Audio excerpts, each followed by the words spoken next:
Epistemologi Al-Quran. Epistemologi Al-Quran dibagi ke dalam 3 pokok pembahasan yang penting.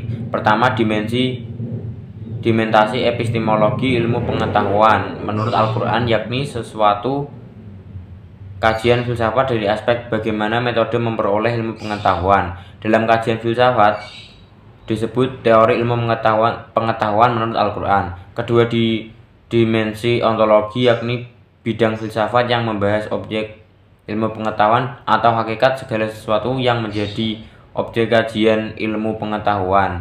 Ketiga, dimensi tujuan dan nilai guna serta manfaat daripada ilmu pengetahuan. Al-Quran telah menyampaikan pesan-pesan tentang ilmu pengetahuan dengan menggunakan term-term yang bervariasi, yaitu kata ilmu pengetahuan berjumlah 844 kata dengan macam bentuk kata secara semantik dan kata devariasi. Untuk lebih jelasnya, term-term tersebut akan diuraikan sebagai berikut. Yang pertama, al-ilmu.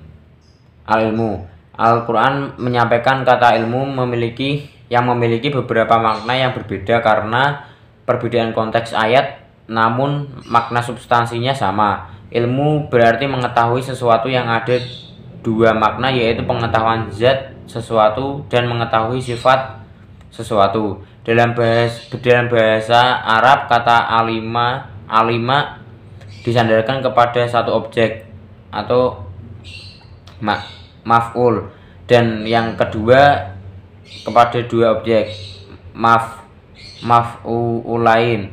Ilmu ada 2 macam, yaitu pertama pengetahuan teoritis nazari, yaitu pengetahuan tentang sesuatu, misalnya pengetahuan tentang adanya alam. Kedua, pengetahuan praktis, yaitu pengetahuan itu tidak sempurna kecuali setelah mengaplikasikannya. Misalnya pengetahuan tentang ibadah.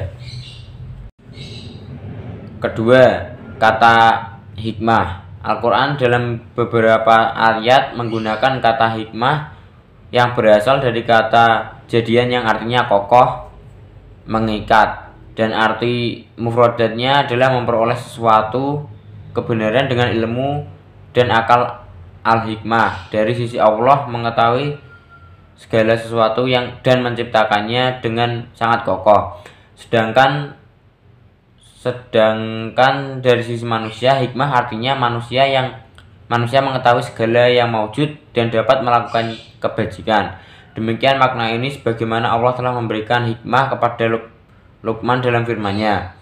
Dan sesungguhnya telah kami berikan hikmah kepada Luqman, yaitu bersyukurlah kepada Allah, dan barang siapa yang bersyukur kepada Allah maka sesungguhnya ia bersyukur untuk dirinya sendiri, dan barang siapa yang tidak bersyukur maka sesungguhnya Allah Maha Kaya lagi Maha Terpuji. Quran Surat Al-Luqman ayat 31. Ketiga, kata ma'rifah. Ma'rifah atau irfan berarti mengetahui sesuatu dengan berpikir atau tadabbur terhadap dampaknya. Misalnya berpikir tentang kemahakuasaan Allah melalui ciptaannya. Al-ma'rifah lebih khusus daripada ilmu, kebalikannya adalah ingkar, sedang ilmu tahu kebaikannya jahlu atau bodoh. Dikatakan ia ma'rifah kepada Allah, tidak dikatakan ia mengetahui Allah. Manusia makrifat kepada Allah dengan mentadabbur ciptaannya atau firman-Nya, akan tapi tidak mengetahui zatnya. Menurut para filsuf, makrifat adalah hasil dari interaksi hubungan antar zat yang dimakrifati dengan objeknya. Berbeda dengan ilmu sekitar, makrifat terjadi pada satu waktu adanya hubungan yang kuat antara keduanya.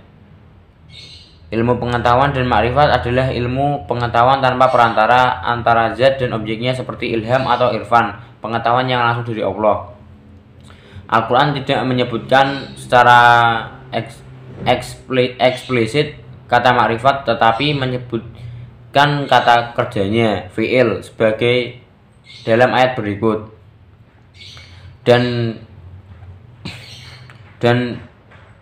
datanglah kepada dan telah datang kepada mereka Al-Quran dari Allah yang membenarkan apa yang pada mereka, padahal mereka biasa memohon kedatangan Nabi untuk mendapatkan kemenangan atas orang-orang kafir. Maka setelah datang kepada mereka apa yang telah mereka ketahui, mereka lalu ingkar kepadanya.